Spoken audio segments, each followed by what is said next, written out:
Facebook light app দিয়ে কিভাবে Facebook ID delete করবেন এই ভিডিওতে শিখতে পারবেন। আশা করি খুব সহজে এখন যে কোনো ফেসবুক আইডি লাইট অ্যাপ দিয়ে ডিলিট করতে পারবেন। আপনি প্রতিদিন ভিডিও দেখে চুপি চুপি চলে যান, ফলে বুঝতে পারি না আপনি ভিডিও দেখছেন কিনা। কষ্ট করে লাইক কমেন্ট করবেন, আমিও নতুন ভিডিও তৈরি করতে তাহলে উৎসাহ পাবো। ফেসবুক লাইট অ্যাপটি ওপেন করবেন এবং যে আইডি ডিলিট করতে চান সেই আইডি লগ ইন করে উপরের দিক থেকে 3 লাইনে চাপ দিবেন।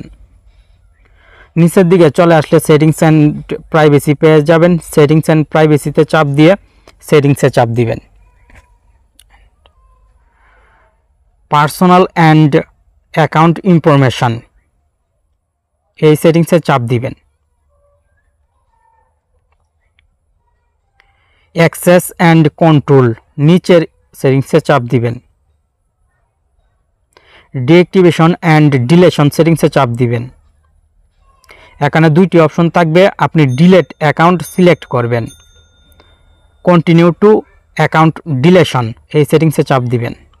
ডিলেট সিলেক্ট করার পরে এই সেটিংসে চাপ দিয়ে এখান থেকে আবার কন্টিনিউ টু অ্যাকাউন্ট ডিলেশনে চাপ দিবেন। আপনার সামনে এরকম অপশন আসবে, নিচের দিক থেকে ডিলেট অ্যাকাউন্টে চাপ দিয়ে যে ফেসবুক আইডিটি ডিলিট করতে চাচ্ছেন সেই ফেসবুক আইডির পাসওয়ার্ডটি দিয়ে কন্টিনিউ ক্লিক করবেন। ডিলেট অ্যাকাউন্টে চাপ দিবেন। সঙ্গে সঙ্গে এই ফেসবুক আইডিটি ফেসবুক থেকে ডিলিট হয়ে যাবে। 30 দিনের ভিতরে আপনি যদি ফেসবুক আইডিটি আর লগ ইন না করেন তাহলে দেখবেন 30 দিন পর এই আইডি আর লগ ইন করতে পারছেন না, আইডিটি পার্মানেন্টলি ফেসবুক থেকে রিমুভ করে দেওয়া হয়েছে। আর 30 দিন আগে যদি আপনি ফেসবুক আইডি একবার লগ ইন করে ফেলেন তাহলে কিন্তু ডিলিট হবে না, আবার এই কাজগুলো করতে হবে, তাহলেই পরবর্তী সময় ফেসবুক আইডি ডিলিট হবে। তাই ফেসবুক আইডি ডিলিট করার পর আর 30 দিনের ভিতরে লগ ইন করবেন না।